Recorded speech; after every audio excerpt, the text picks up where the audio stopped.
We are back with another episode, and I'm just gonna be honest, right? Like I am. I've tried. I can't say that I haven't. I've really given it a good old American try to like be friendly with everyone and um, definitely keep some of my own thoughts to myself because I mean this is a sensitive world that we live in, and not just stand up like for the artists. I mean, for the audience. It's the comedians are sensitive too. Okay, it's not just the audiences. These comedians are just as sensitive, and including myself. I can't even take myself off the the chopping block because I'm there too. I can definitely um I can definitely be sensitive when it comes to certain subjects. And I'm trying to hold my tongue the best I can. I'm trying to not do what I normally do. Because at this point, right, I'm getting burnt out. And I said this in the last episode, but what was it? Sunday night I was out and I did the Mothership open mic, and then after that I was like, what am I doing? Like I'm gonna end up staying, right? Because I would hope to be able to go to the Creek mic, but the Creek had some show going on, so there was no opportunity to do the mic. So it was like, do you wait for Banana Phone from 6 to 10? Do you wait around 4 hours and mingle, right? You can go to different clubs and watch comedy, but I got to remember what I told myself a while back, right? And it was be specific on the shows or be specific on the mics, be specific on where you are. And then a couple of weeks ago, one of the OGs or one of the comedians that I met that are active, right? Extremely active, was like sometimes you just gotta hang around and be around. Um, and I did, I've turned up. I've ended up not staying out. I mean, I used to not stay out, and now I'm 3, 4 in the morning coming home, hanging out, talking, you know, bouncing ideas off of other comedians, introducing myself, just mingling, and I can see the difference, right? I can see that it does play a part in this game. But again, as a single father with children, I do not have ample amount of free time to hang out with hopes that these relationships will turn into work. Like, I had such a great time at the Creek, just hanging out, bullshitting with the comedians, man. I got to meet Shane Gillies. I got to talk to him and ask him, you know, not even on no celebrity shit, just more so like how your process of writing is when it comes to like historical events. And I was able to get information from the horse's mouth on not how he writes, but more so what subjects he chooses to write about and why. And I think that those things are important because I have my own perspective of comedy, right? My own perspective of how I write or how I um, see things and want to then turn them into bits. Like I have this whole bit about killer whales and I want to work on it, but I'm nervous about doing the material in front of these up and coming comedians that are influenced and could possibly take the concept. Do I know I can make new jokes? Absolutely. Have I seen it already been done where people are taking, jokes and and remixing them or using them in other areas. Absolutely, I've seen it, and that makes me leery. But if you don't go out and you don't work out this material, then you don't have an opportunity to perfect it. So when you get on a main stage to perform said jokes, it'd be like second nature. Like, I really love comedy. I just don't like. I never knew there was so much extra involved. You know, as a fan of comedy, I'm like, oh, you get on stage, you do well, you get more opportunities, and then you get more opportunities, and that's what I thought. And now it's like that's not how it works at all. That's not how it works. At least here. At least here it doesn't work like that. But I've been in other cities and it don't work like that. I think I have this vision of what it was supposed to be like. I think I had this vision of what I expected to happen in a certain amount of time. And when it didn't happen, I was like, what? I get confused because like I plan things out and I think that it's foolproof. And then when it doesn't go the way that I planned it, I'm like,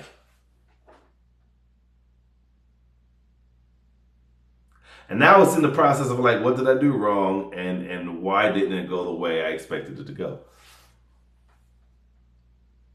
Like, I moved here to Austin, and um, I expected to be booked more. I don't think I wanted to be like, oh, I'm gonna go here and I'm gonna get a job at one of the clubs. I did not expect that, but I did expect to come here, get my name out there and be in the running of the elites in the city. And maybe not like, yeah, no, fuck that. The elites of the city, nigga, I'm not even gonna play like that. You know what I'm saying? Like, for real. I do honestly feel like that. I feel like we'll find out here in this competition. We got this Austin's funniest comedian, right? And again, I don't know how that process works, but I know that I'm going to get an opportunity to perform um, and try to win a competition. And I am going bottom of the barrel jokes. I'm doing the whitest material, that I could think of. And I've been writing, but I haven't been writing specifically for this competition. I'm like, my jokes are going to be my jokes, and that's it. We're just gonna make it white. We're gonna tone it down a little bit, just for the competition's sake. But like traveling to different cities and being able to do time, um, I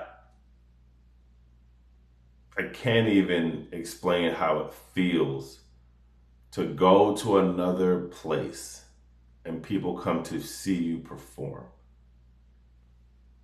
It is a very humbling experience that people took time out of their day to get dressed, to find a babysitter, to come out to a show, to spend money on alcohol, to like,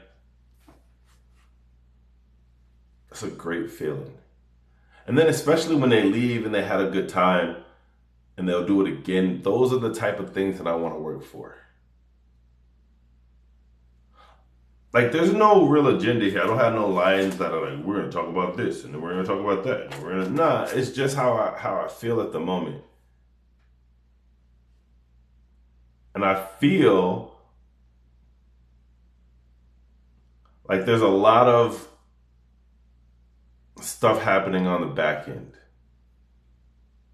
And only certain people have the balls or the internal fortitude to be like, yeah, this is what's happening. But I told myself, listen, you have to focus. You can't worry about anything other than the end goal. And sometimes it's hard because you're living in it right now. And when you see foul shit, you be like, shit don't look right. And it could just be me overthinking things. But if it walks and quacks, nigga.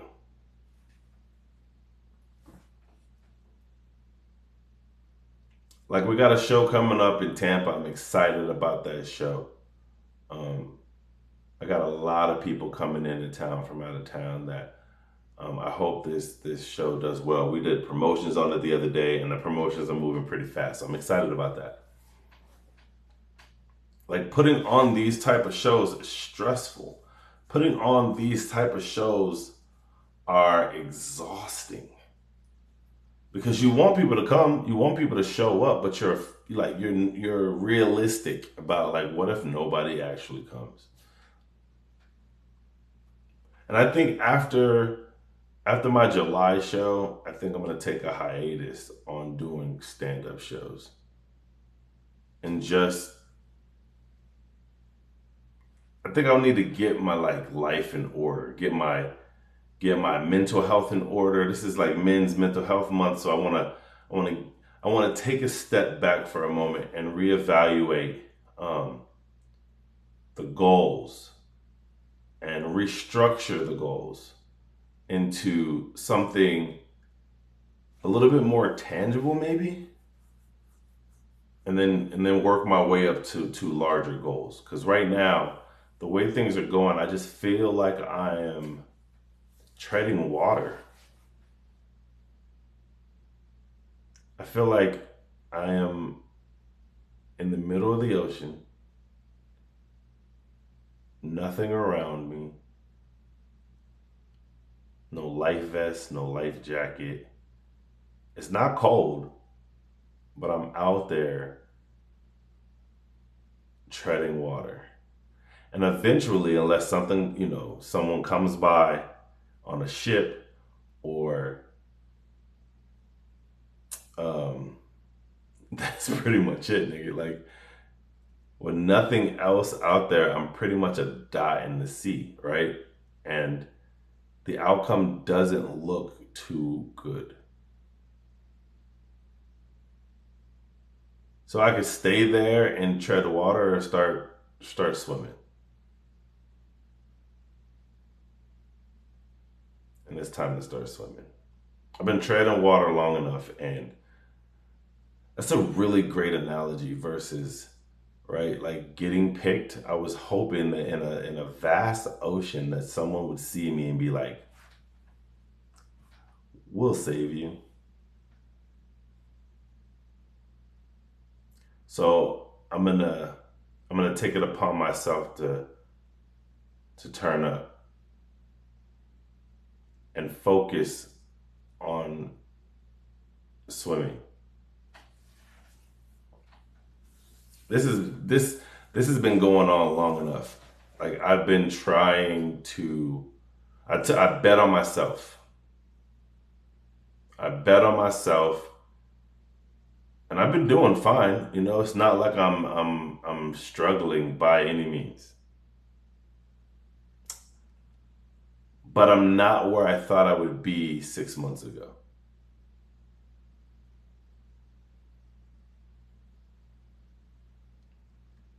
And maybe I just gave myself too much.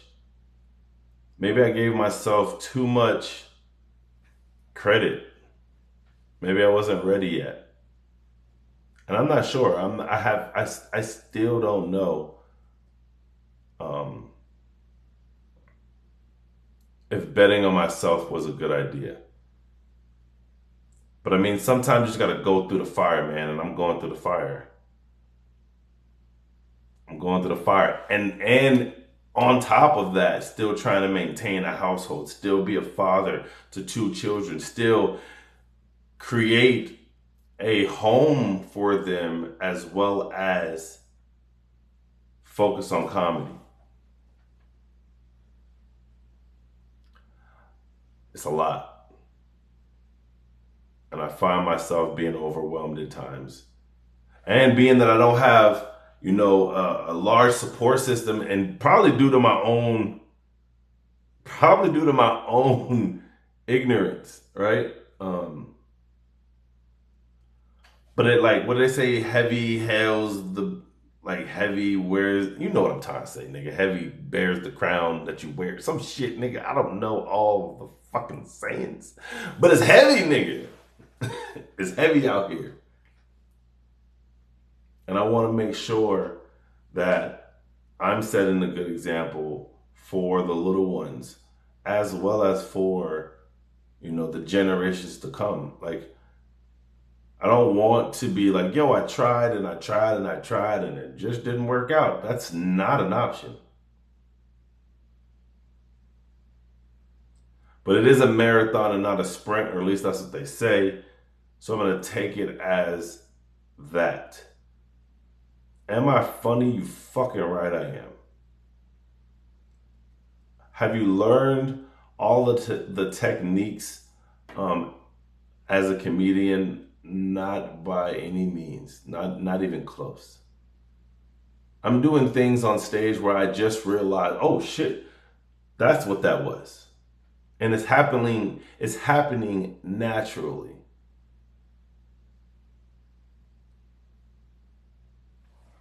So I just got to figure out what are these short-term goals, and then start working directly on those, aka swimming. I think that eventually everything will fall into place. Just hard work, dedication, and continue to fucking move forward. And I believe that things will change. I want to say, like, I love reading Reddit. Reddit is funny, including when it's about me. Reddit is hilarious,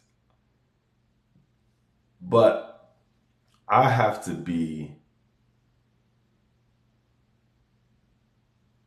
better.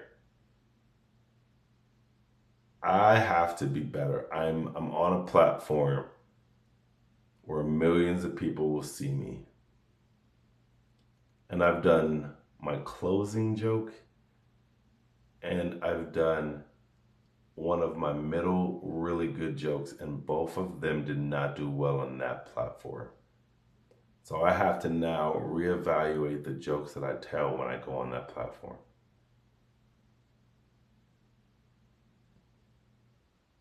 And I will. So look, we have a couple of shows to talk about.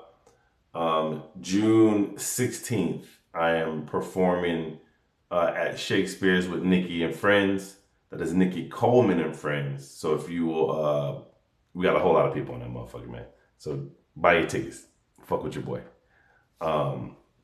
Then June 20th, we are in Tampa at the Funny Bone. So listen, I am bringing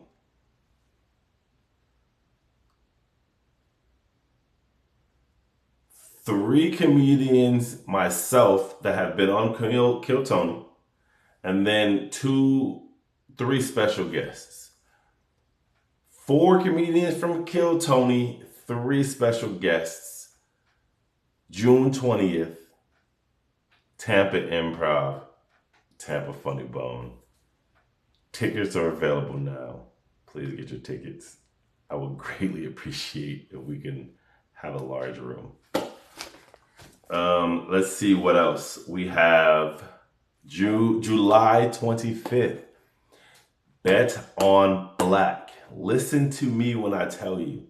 I want me and a group of Black comedians want to put on a Black comedy night. But what we need from you, Black people, is to come and support the Black night.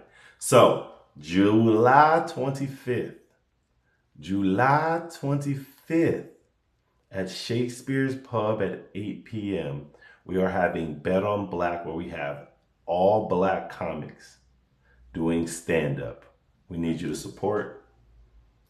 And if you are out there and you are having mental health issues where you're sad or you're not yourself, reach out to someone. My best friend didn't, so I'm asking all the men, if you aren't doing well, or if you notice that someone isn't doing well, reach out to those people. Let them know that they're important. Let them know that they are loved. And that's it, man. I'll holler at y'all in the next episode. Peace.